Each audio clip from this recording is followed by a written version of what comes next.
கர்த்தருடைய பரிசுத்த நாமத்திற்கு மகிமை உண்டாவதாக. இன்றைய வேத வசனம் 2 கொரிந்தியர் 4:17. உபத்திரவம் மிகவும் அதிகமான நித்திய கனமகிமையை உண்டாக்குகிறது. காணப்படுகிறவைகளை அல்ல, காணப்படாதவைகளை நோக்கியிருக்கிற நமக்கு அதிசீக்கிரத்தில் நீங்கும் லேசான நம்முடைய உபத்திரவம் மிகவும் அதிகமான நித்திய கனமகிமையை உண்டாக்குகிறது. காணப்படுகிறவைகள் அநித்தியமானவைகள், காணப்படாதவைகளோ நித்தியமானவைகள். உலகத்தில் உங்களுக்கு உபத்திரம் உண்டு, ஆனாலும் திடன் கொள்ளுங்கள், நான் உலகத்தை ஜெயித்தேன் என்று இயேசு சொல்லுகிறதை பார்க்கிறோம்.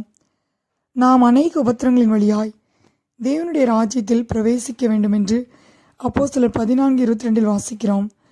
ஆம் பிரியமானவர்களே, உபத்திரவம் நம்மை தேவனுடைய அன்பிலிருந்து பிரிப்பதில்லை. உபத்திரவத்திலே நாம் திடமனதாய் இருப்போம். நமக்கு வருகிற உபத்திரவங்களை நாம் இயேசு கிறிஸ்துவால் ஜெயிக்கிறவர்களாய் இருக்கிறோம். நமக்கு இயேசு கிறிஸ்துவே ஜெயத்தை கொடுக்கிறவராய் இருக்கிறார்.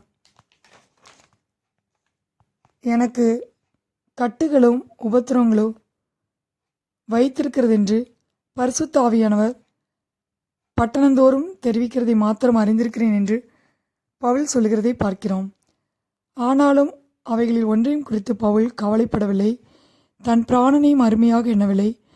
கர்த்தராகிய இயேசுவினிடத்தில் பெற்ற ஊழியத்தை நிறைவேற்றவே விரும்பினதை பார்க்கிறோம்.